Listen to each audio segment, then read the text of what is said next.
நல்லா ஆராதிக்கிறேன். ஆனா என் வேலை ஸ்தலத்துல, என் குடும்ப வாழ்க்கையில, சமுதாயத்துல நிறைய பேர் நான் ஃபெயில் ஆயிட்டேன். பரிசுத்தர வாழ்ந்து காண்பிக்க முடியல. என் மாம்சம் வெளிப்பட்டுச்சு, சுயம் வெளிப்பட்டு ஆண்டவன். அதனால உங்களை இந்த தேசத்துல வெளிப்படுத்த முடியல. ஆனா இப்ப நான் என்ன சமர்ப்பிக்கிறேன். வாழ்ந்த ஒரே ஒரு வாழ்க்கை இயேசுக்காக வாழ, என்ன பார்க்கிறவங்க இயேசுவை காண, என் கூட வேலை செய்யறவங்க என்ன பார்த்து இயேசுவை பின்பற்ற, ஆண்டவரே என் வாழ்க்கை ஒரு பெரிய சாட்சியாக மாற என்னை அர்ப்பணிக்கிறேன்னு எத்தனை பேர் சொல்றீங்க? Lord, I surrender myself to God. உடைய கரத்தில் எங்களை ஒப்புக் கொடுக்கிறோம்.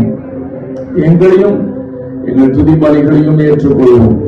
இயேசு கிறிஸ்துவின் நாமத்தில் பிதாவே, ஆமென்.